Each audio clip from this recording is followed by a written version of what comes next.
Assalamualaikum warahmatullahi wabarakatuh. Let me introduce myself. My name is Faroidatul Ardani. I'm from class 30, and here I with my friends of groups, and the name is Tanjilarahma, Rohimah Afiati, and Pitri Paujiah. Here we will presentation about the material understanding intercultural transition. And the first material we bring to explain for Nima Faroidatul Ardani or myself. And here I will explain about the thinking dialectically about intercultural transition. Okay, I will explain the first material about thinking dialectically about intercultural transition. Understanding the process of adaptation in intercultural transition depends on several dialectical transitions. Unfortunately, there are no easy answers. Think about how the privileged descent with dialect structure some kinds of intercultural transition. For example, business people who live abroad while working for transnational corporations often are economically privileged. They may have opportunities adaptation, or what can we learn about culture and communication from this experience? Next slide. We begin this capture by discussing four groups of travelers, and using a dialectical approach, we describe five ways in which migrant and host can relate. Then we turn our attention to the individual experience of dealing with culture adaptation and describe three social skills models of adaptation. The first, the I model, the AUM model, the transition model, and the integrated theory of communication and cultural adaptation model. Interpretive approaches follow, which focus more on in-depth analysis and description of cultural adaptation, include cultural shock and the shock process. Finally, employing a critical lens, we describe the contextual elements, social instruction and political, historical, and economic structures that influence cultural adaptation. Okay, and the next slide, we will present about types of migrant groups. It will explain with Tanjilarahma. Would you please? Types of migrant groups. A migrant is person who leaves the primary cultural context in which he or she was raised and moves to a new cultural context for an unstated time. Here are the type of migrant groups. Motivation for migration consists of voluntary and involuntary force. A short-term duration consists of sojourners and short-term refugees. Long-term duration consists of immigrant and long-term refugee. So, migration may be long-term or short-term and voluntary or involuntary. Whereas, a migrant is an individual who leaves the primary cultural context in which he or she was raised and moved to a new cultural context for an extended period. For instance, exchange student sojourners are relatively short-term and voluntary, and this transition occurs within a structured socio-political context. In contrast, the experience of being forced to relocate because of an unstable socio-political context, which makes the sojourners a long-term one. Cultural, cultural transition may vary in length and in degree of voluntariness. We can identify four types of migrant group based on these criteria. Next, voluntary migrants. There are two groups of voluntary travelers. First, sojourners, people who move into new cultural context for a limited period of time and for a specific purpose, such as for study or business. Second, immigrant. People who come to a new country, region, or environment envi- environment to settle for or less permanently. Next, involuntary migrants. First, long-term refugees, people who are forced because of war, famine, and oppression. Second, short-term refugee, people who are forced for a short time to move for their region or country. Thank you, Tanjilarahma. In the next slide, we will explain about the migrant-host relationship. It will be explained with Rohimah Afiati. Please, Rohimah Afiati, would you please? Okay, for the next is migrant host relationship. The relationship between immigrant and their hosts are very complex, and understanding this relationship requires a dialectical approach. International migration is usually a carefully considered individual or family decision. The major reason to migrate can involve economic and or non-economic reason and complex push-pull factors. One, Once in the host country, the migrant may face a range of reactions from people there. The immigrants, the immigrants may be simultaneously accepted and rejected, privileged and disadvantaged, and the relationship may both static and dynamic. This relationship have implications for intercultural communication. Social psychology John Berry developed a framework that considered the relationship of migrant and host and their attitude toward each other's culture, resulting in four types of relationship. When migrants value the host culture more than their own, they assimilate. When migrants value their heritage culture more than the host, they separate. When migrants value both the host and their heritage culture, they integrate. And when migrants value neither their host nor their heritage culture, they are marginalized. Of course, we must also consider the reception of the host culture toward the migrants. Let's examine each of this relationship more closely. Okay, next is assimilation. In assimilation mode, the individual does not want to maintain in an isolated cultural identity but wants to maintain relationship with other groups in the new culture. The migrants is more or less welcomed by new cultural hosts. When discourse is perfectly chosen by everyone, it creates the acceptable. The central focus is assimilation is not on retaining one's cultural heritage. Many immigrant groups, particularly those from Europe, follow this mode of adapting in North America. The same religions dominate. Eating practices are the same and many other cultural practices are already familiar. However, when the dominant group forces assimilation, especially of immigrants whose customs are different from those of the host society, increases this mode of relating of entail giving up or losing many aspects of the original culture, including language.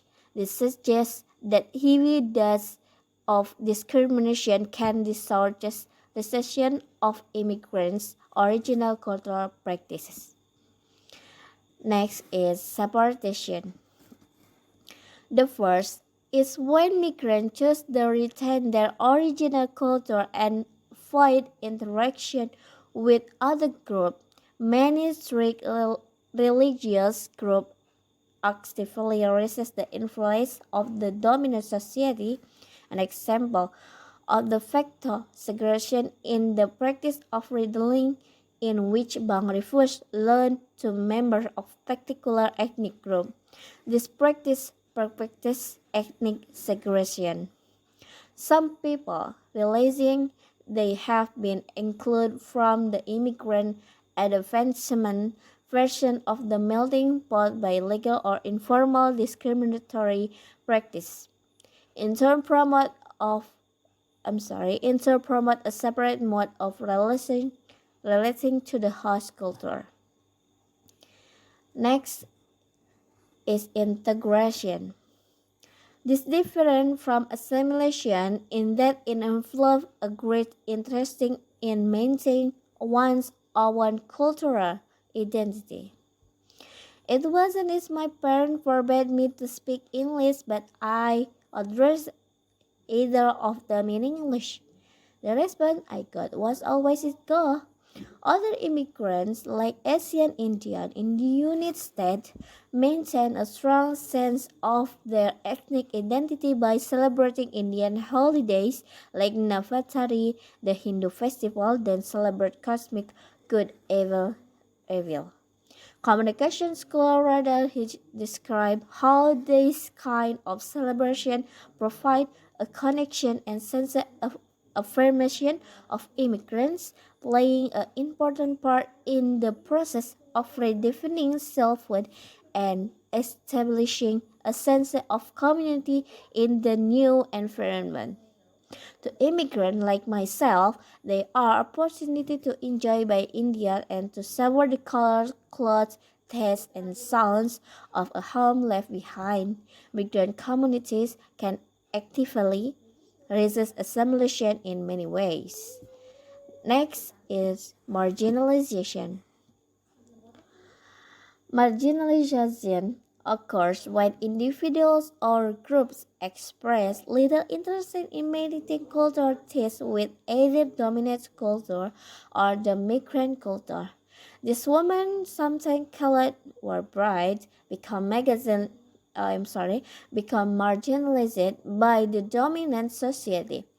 They cannot find a local community of people with whom to share their native culture and language, nor they can participate in US. Next is cultural hybridity. They may desire economic assimilation, linguistic integration, and social separation, producing not the society where everyone was supposed to try become the same, but rather a society where each group retained in distinct flavor but blend together to make up one great society. Many people in today's world who consider themselves the product of many cultures not easily fitting into any of the categories are also cultural hybrid. This can cause tension when children want to assimilate and parents prefer a more integrative model. One of the more difficult aspects of adaptation involves religion. He was curious about how strict the parents followed the Hindu religion, how strongly they wanted their children to practice Hinduism in the future, and how the children felt about following the religion practices of their parents. In general, as expected, the children had a tendency to move away from the traditional practice of Hinduism, placing more emphasis of Hindu value than on Hindu practices. The parents is meant to understand that assimilation requires a move away as strict Hindu practices. Most view Hinduism as a progressive religion that will change but not be lost. And many spoke Hinduism as becoming more attractive as a religion on the future generation. However, as the study also reveals that children raised in the same house could have very different attitudes toward adaptation and religion. For example, two sisters who practiced in the studio were raised with a religious parent who worship weekly, read religious article, and spend much time thinking about a God The older sister does not practice Hinduism and place exams on love in making a marriage decision. This kind of difference can sometimes make communication difficult during the adaptation process. As individuals acquire new cultural contexts, they have to adapt it to some extent. This adaptation process occurs in the context variety with each individual and is circumscribed by relation of dominance as and power in so-called host culture. Thank you, Rohimah Afiati. And the last slide, it will be explained about material cultural adaptation. It will explain with Pitri Paujiah. With Pitri Paujiah, would you please? About cultural adaptation, okay. Cultural adaptation is the long-term process of adjusting to and finally feeling comfortable in new environment. How one adapt depend to some extent on the host environment, whether it is welcoming or hostile.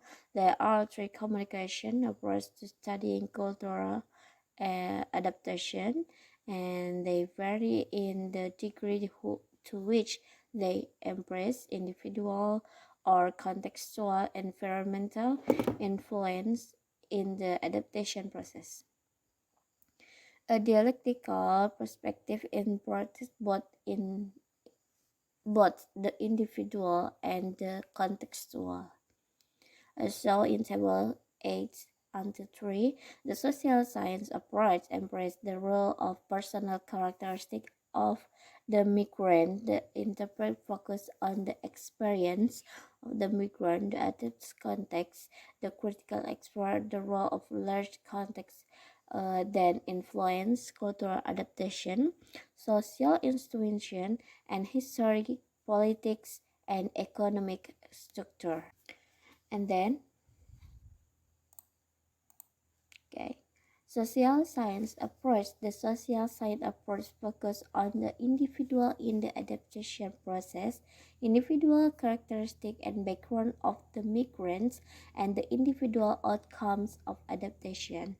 It includes three models: the anxious and uncertain.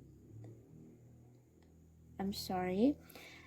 The entity and uncertainty management or AUM model, the transition model, and the integrative model, individual influence of adaptation. Many individual characteristics, including age, gender, preparation level, and expectation, can influence how well migrant adapts, but there is contradictory evidence concerning the effect